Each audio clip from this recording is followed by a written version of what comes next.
नमस्कार दोस्तों, हमारी आज की कहानी का नाम है बुराइया। बहू बहू आज जूस मिलेगी या फिर नहीं? सासू में की आवाज सुनते ही पूजा हड़बड़ा कर उठी तो देखा नवीन भी सोए हुए हैं। ओह, रविवार यानी छुट्टी का दिन है। मगर पूजा की जिंदगी में शायद कोई छुट्टी होती होगी। रोज सुबह जल्दी उठना और सबके मन के करना, अपने मन तो वो भूल चुकी थी।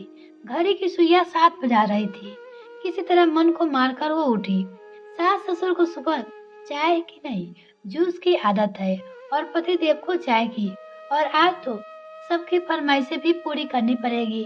रविवार जो है, उठते ही दैनिक कार्यों में निवृत्त होकर सास ससुर के लिए जूस निकालना, फिर चाय चढ़ाई, फिर छट से गुसल खाने में जाकर मशीन में कपड़े लगा दिए, फिर जल्दी से रसोई में आकर इडली सांभर की तैयारी करने लगे।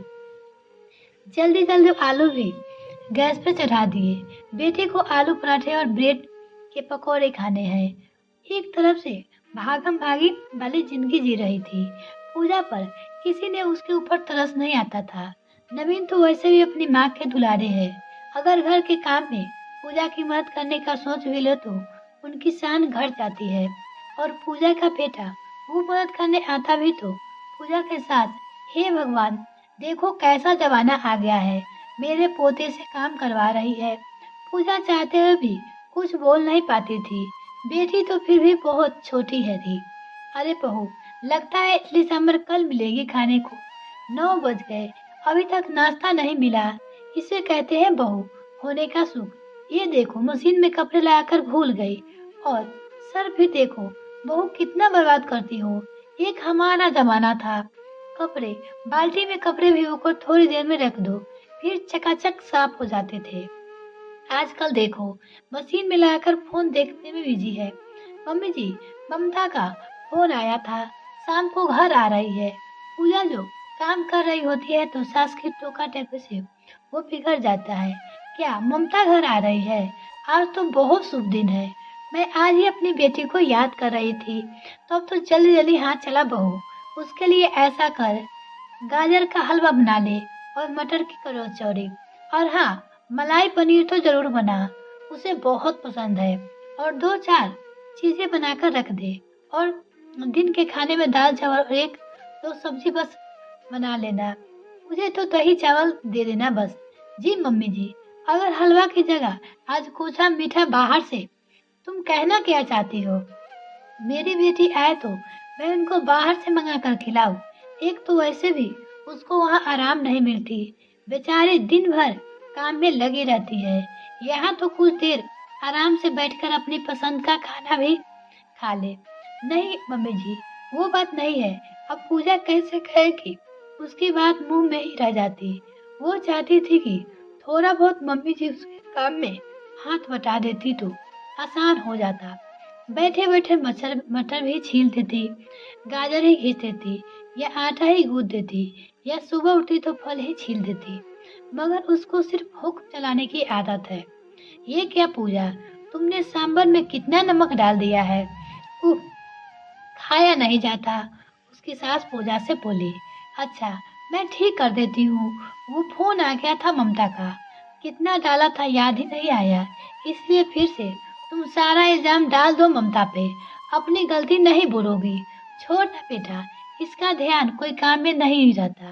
पूजा जल्दी जल्दी हाथ चलाने लगी। उसे पता था करने तो उसी को है।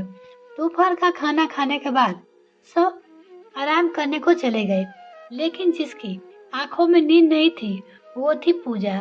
उसने जल्दी जल्दी गाजर घिसकर हलवा बनाया। मलाई पनीर बनाते समय ना जाने क्यों उसकी आंखों में से आंसू आ गए। वो सोचने लगी, मैं भी तो अपनी माँ पापा की लाडली थी। मेरी पसंद की हर चीज मम्मी बनाकर खिलाती थी। और दूध की मलाई, वो तो उसे खास पसंद थी। पर अब तो पूजा देखती ही नहीं। जब से उसकी सास ने कहा कि कैसी गृहिणी हो तुम, दूध की मलाई खुद ही चट कर जाती हो। अरे बचाना सीखो, उससे घी निकाला जाएगा। आज अपनी बेटी के लिए मलाई पनीर बनवा रही है। दिन भर जीत और मेहनत करने के बाद शाम होते होते सर भारी सा हो गया था। फिर भी चेहरे पे मुस्कान तो रखना था, नहीं तो सास को लगता नजर आने से वो खुश नहीं है। ननद की शादी अभी कुछ महीने पहले ही हुई थी। पास में ही ब्याही गई थी। ननद आ गई थी। पूजा ने बड़े प्यार से सबको सब कुछ परोसा और खिलाया। अरे भाभी, आप भी बैठो ना साथ में। नहीं ममता, आप लोग खाइए ना। तू खाना खाना बेटा, वो खा लेगी। देख तो कितनी दुबली हो गई है। अरे अपने लिए समय निकाला कर, नहीं तो दिन भर काम के चक्कर में पीसती रहेगी। जमाई बाबू कैसे है? नहीं माँ, मेरी सास बहुत अच्छी है। मेरी बहुत मदद कर देती है। मेरे खाना बनाने में या सफाई में हर चीज में अपनी राय भी देती है और मदद भी करती है। वो तो ठीक है बेटा, वो तो तू अच्छी है बेटा जो सबको अच्छी कहती है। नहीं तो आजकल कौन अपनी सास को अच्छा कहता है। कहते उन्होंने पूजा की तरफ देखा। बहू तूने टमाटर की चटनी नहीं बनाई? मम्मी जी, हरी चटनी बनाई है। फिर सॉस था तो इससे तो काम चोरी से मतलब है बस। इसका बस चले तो ब्रेड जैम बनाकर खिला दे। एक समय मैं भी बहू थी, चुटकियों में खाना बना दिया करती थी। पूजा की आंखों में आंसू आ गया। जिनके लिए सुबह से रात तक एक पैरों पर खड़े होकर काम करो और तारीफे की जगह सिर्फ बुराइयां ही मिलती है। क्या मम्मी, भाभी ने इतनी सारी चीजें तो बनाई है। पूजा जी आई। यार तुमने मेरी ये पीली वाली शर्ट नहीं धोई जी, उसका रंग जाता है, इसलिए सोचा था हाथ से धो दूंगी। समय नहीं मिल पाया, कोई और पहन लीजिए। पूजा ने मनाते हुए कहा, तुमसे तो कोई काम होता नहीं, मैं नहीं पहनूंगा। अच्छा मैं रात को धो दूंगी, सुबह तक सूख जाएगा। जी। पूजा थक कर चूर हो चुकी थी। बहू, गाजर का हलवा और मलाई पनीर दमाज के लिए बांध दे। ननद के जाने के बाद बहू ये बर्तन क्यों अभी तक पड़े हुए हैं? मम्मी जी, थोड़ा थक गई हूँ, इतने में ही थक गई। मम्मी जी, मेरे सर में थोड़ा दर्द है, कुछ देर आराम के बाद साफ कर लूंगी, कहकर अपने कमरे में चली गई। तो क्या अब तक पड़े रहेंगे? उनको लगा शायद उसने सुना नहीं। फिर से आवाज लगाया और कमरे तक गई। बहू, पूजा माँ आवाज लगा रही है। मैं बहुत थक गई हूँ मम्मी जी, मुझे आराम करने दीजिए। पूजा अपनी सासू माँ से बोली। कैसा जमाना आ गया है। एक हम लोग थे जो अपने ननद को सर पे बिठाते थे, और आजकल की बहू, इसको तो मेरी बेटी का आना भार लगता है। जिस दिन वो आती है ये थक जाती है। पूजा आज थकान और गुस्से में फट गई पड़ी।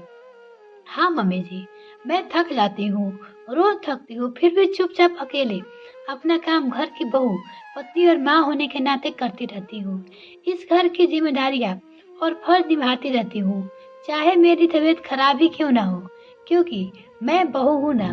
पर एक बात बता दूँ आपको, मैं कोई चिराग से निकली हुई जिन नहीं हूँ जिससे जो बोले वो हुक्म मेरे आका बोलकर वो पूरा कर दे।